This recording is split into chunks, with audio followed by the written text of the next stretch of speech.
नमस्कार दोस्तों, मैं PS Thakur advocate JMIC court Tissa. आज मैं आपके साथ बात करूंगा गार्बेज डिस्पोजल के बारे में, इसके नॉर्म्स और जो समय समय पे डायरेक्शन एनजीटी द्वारा दी जाती है या जो लॉ बनाए जाते हैं उसके बारे में बात करेंगे। दोस्तों, हमें पता है कि जो हमारा इन्वायरमेंट है उसमें जो पोल्यूशन की समस्या है वो दिन प्रतिदिन बढ़ती जा रही है और ये स्टेज पर पहुंच गई है कि अगर इसको अभी कंट्रोल ना किया जाए तो आने वाली जो हमारी पीढ़ियां हैं उनके लिए बड़ी समस्या का सामना करना पड़ेगा। आजकल global warming, air pollution, noise pollution, ये बड़े सारे जो पोल्यूशन है वो हमारे पूरे इन्वायरमेंट को बर्बाद कर रहे हैं और इसमें जो है हम जो ह्यूमन बींग है उनका कहीं ना कहीं रोल रहता है। तो आज हम सबसे पहले बात करते हैं वेस्टेज या गार्बेज के बारे में। What is the meaning of wastage और गार्बेज? तो जो गार्बेज होता है, हम सिंपली कहें कि हमारे वातावरण में जो अपशिष्ट पदार्थ होते हैं जो हमारे किसी यूज के नहीं रहते हैं उसको हम कहते हैं गार्बेज, या सिंपल शब्दों में कहें कि वो चीज जो हमारे काम की नहीं रहती है। अब बात करते हैं कि सोर्स कितने हैं इसके।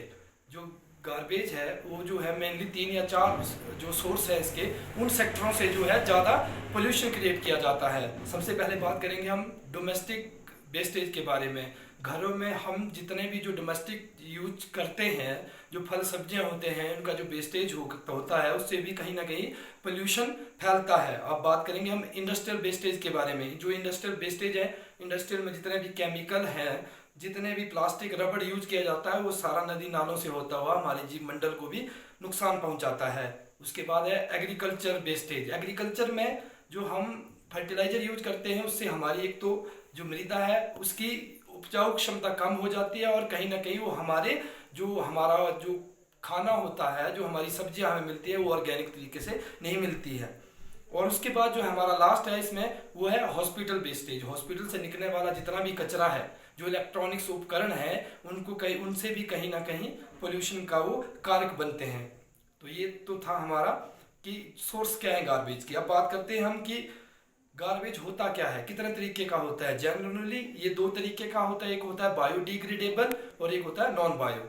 तो जो बायोडिग्रेडेबल होता है वो जो इजिली जिसको हम डिकम्पोज कर सकते हैं, और जो नॉन बायो होता है उसमें उसको जो है हम जल्दी या वो अपने आप डिकम्पोज नहीं होता है। जैसे प्लास्टिक हो गया आपका, या इलेक्ट्रॉनिक्स हो गया, इलेक्ट्रॉनिक्स का जितना भी सामान हो गया, ये जो है नॉन बायोडिग्रेडेबल में आएगा।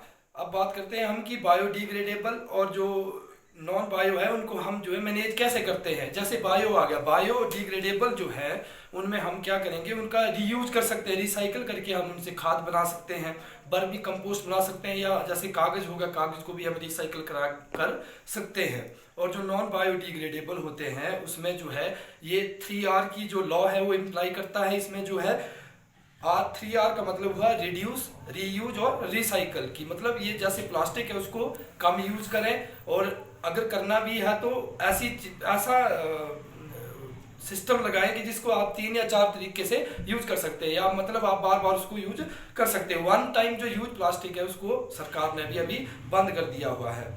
अब हम चलो ये तो ठीक है, ये हो गया हमारा कि इसको कैसे मैनेज करना है। अब जो इसमें प्रोसेस फॉलो किया जाता है उसमें जो है हमने अमूमन देखा होगा बड़े बड़े शहरों में कि ग्रीन, रेड और जो ब्लू डस्टबिन होते हैं उनका यूज किया जाता है। और ये जो है ग्रीन जो डस्टबिन है वो बायोडिग्रेडेबल, और ब्लू जो है वो नॉन बायो, और जो रेड होता है वो हमारा हॉस्पिटल से निकलने वाले वेस्टेज के लिए ही यूज किया जाता है। तो ये था हमारा आज का टॉपिक कि garbage, what is the meaning, source क्या है इसके।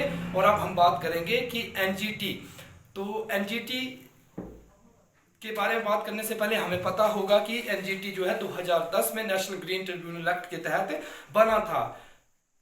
पूरे विश्व में और पूरे जो एरिया है इन्वायरमेंट को बचाने के लिए एनजीटी जो है 2010 से प्रयासरत है, और ये जो है समय समय पे अपनी गाइडलाइन देता रहता है। अभी 2016 में एनजीटी ने जो है वेस्ट वार्निंग जो होता है, जो ओपन वेस्ट वार्निंग होता है, उसको टोटली बैन कर दिया है। और पब्लिक प्लेस पे वेस्टेज को फेंकने के लिए दिल्ली म्यूनिसिपल को 10 लाख रुपए का जुर्माना जो है एनजीटी ने लगाया हुआ है। धन्यवाद।